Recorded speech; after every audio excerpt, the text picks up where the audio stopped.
And so that also led to a lot of depression, manic depression, and I never understood the darkness that was inside of me. Like, bro, I was dealing with some real demonic torment that I now understand what it was. You know what I'm saying? Back then, I didn't know what the heck was going on with me. And the things I would think about and meditate on, and then at times go out and attempt to do, Oh, wow. to whether it was to property or people, just the anger and just desiring to just cause pain. You know what I'm saying?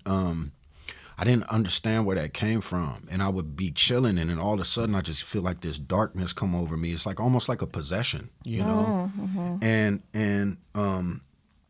I remember I would like pray to God, but if I felt like God wasn't gonna answer me or didn't answer my prayer, then I would like pray to Satan, because I just believe like, okay, Somebody gonna give me something. well, but it was also when I'm in church, I keep hearing about this God who's all this powerful and this and that. But it's like, but then I walk outside, And you don't see it. where's that power at? Yeah. Like I see the other dude got the power and the influence out here. Correct. So for me, I'm like, well, I'm gonna rock with the, you know what I'm saying? I'm I gonna- perceive that to be Yeah. the winning side, but that's Absolutely. that's I the understand problem when, and this is real.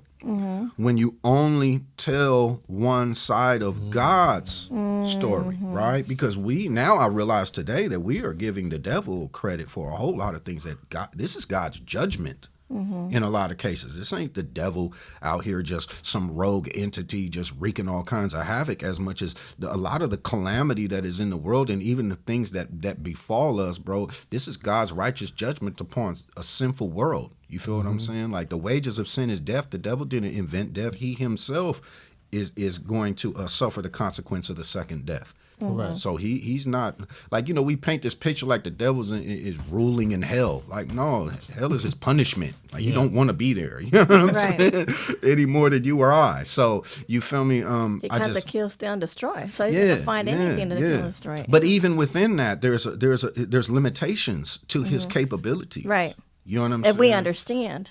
If we are what he's allowed to do, Right. even by God. You see that in Job. Like, bro, he sets limits. Right. Like, okay, you can do this, and that, but Job. you cannot touch him in this manner. Yes. Like, so that the God, the big G, like the above all, I didn't see that. Yeah. You know what I'm saying? And so it took me going through a whole lot. You know what I'm saying? To meet God. And that's why I love that story, Job, so much, because One of my favorite books. for me, I feel like people wrongly focus on the material aspect of the story. Like, okay, he lost a bunch of stuff and then he got his stuff. He got it Like, back. but that's not, even Job would tell you, like, bro, that's not really what it was, what it was about. It was about him meeting God, like face to face. Like, okay, I heard of you. And I worshiped the God I heard of. He was faithful to the God that he knew in part. Correct. But then through this whole experience, the gift that he really gets is that he meets God face to face, Yeah. and it humbles him. And you got to think, man, like any of us who've ever been humbled, that's something that you take with you for the rest of your Man. life.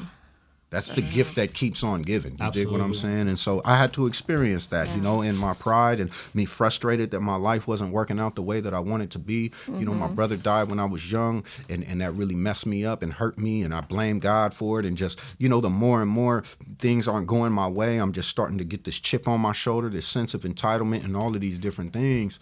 And I put a gun to my head when I was 17 years old. The Holy Spirit end up literally, like, I hate describing it this way, because if you don't understand, it's like some mystical thing. The Holy You know what Spirit I'm saying? encounter. Yeah, but it's like, it is what it Yeah. is. You know what I'm saying? Like the presence of God came upon me, and I felt love, peace, joy for the first time.